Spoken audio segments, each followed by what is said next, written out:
Hi. So today I'm going to be refuting articles from the Antelope Valley Times article, Why We Should Support the National Wealth Tax, which was written by Stuart B. Epstein and published on January 15th, 2020.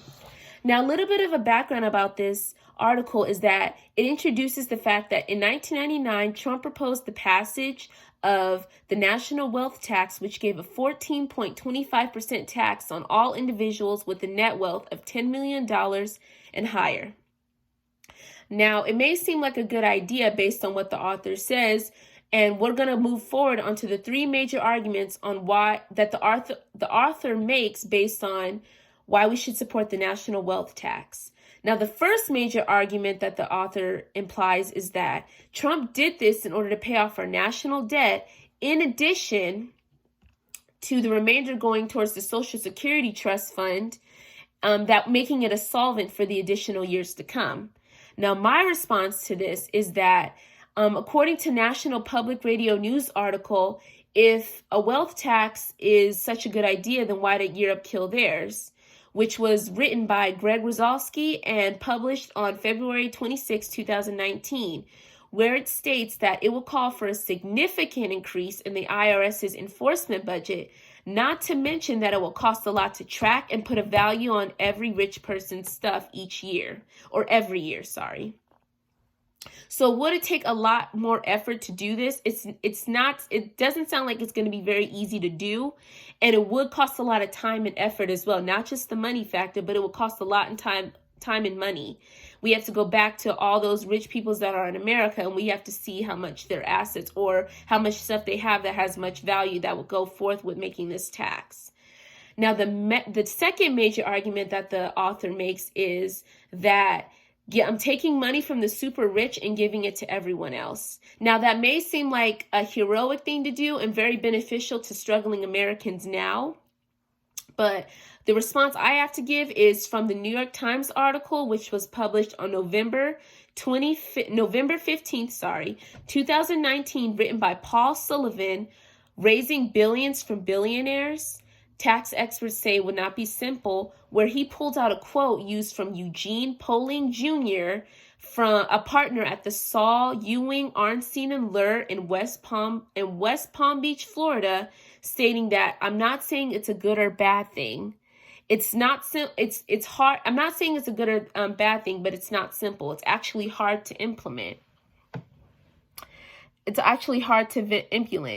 simple just to say to pay X% on its value and on your assets every year. But it's not simple to determine the values of those assets. And what he's basically saying that it's not simple. I mean, he's not saying that it's a bad thing to do this wealth tax, but he is saying that it's going to take a lot of time because we still have to measure the value of all these assets, whether they're liquid or illiquid assets. So again, even though it sounds simple and easy to do on paper, it's still going to be a hard thing to actually enforce and put into motion, which will lead me to the last major argument that the author implies, which is it is the only way to raise the big money that is needed to significantly help struggling Americans. And the response that I would like to give to that is, according to Mitchell Newman's article, Why a Health Tax Can't Solve Our Problems, which was retrieved from fee.org and published on November 25th, 2019, where he used French economist Eric Pichet, which was retrieved from writer Matt Palumbo, where he estimated that 42,000 French millionaires have left the French country between 2000 and 2012. And in addition to that, the tax not cost thousands of French families to leave the country in order to avoid paying that tax. And later on in the article, he also mentions another article, or he also mentions an article written by Laura Davidson called "Democrats love a good wealth tax, but Europeans are ditching the idea," where she says that Austria, Germany, Sweden, and the Netherlands have all abandoned the tax. And the common grievance of it all is that it's hard to enforce, is enforcing it, sorry. So in addition to these three arguments, the main thing is that this tax would actually cause more damage than it would do to cause more good. Basically, it will cause more of a financial crisis than it would to prevent a big one.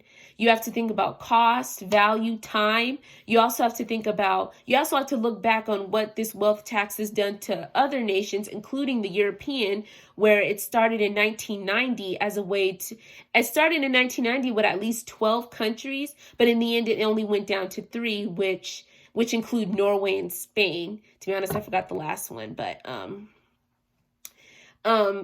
those are the 3 countries that are remaining left. So if you're looking back into the European nations, which most people will agree that might not be the same thing, but you still have to look back into that, would you think that it would be able to help the Americans if even the Europeans are ditching that idea, considering from the 2 articles that I pulled? But at the end, I just think that doing this would cause more damage than good. It will benefit the struggling Americans, but what about those who actually are wealthy? Most of their values and their stuff is going to be taken away from them, or most of the tax is going to be from their stuff, who probably have worked hard to get where they are. So again, you just have to think, would this be doing more good, or would this be doing more bad? So those are the 3 major arguments that I refuted from the article, why we should support the national wealth tax. And thank you for listening. Bye.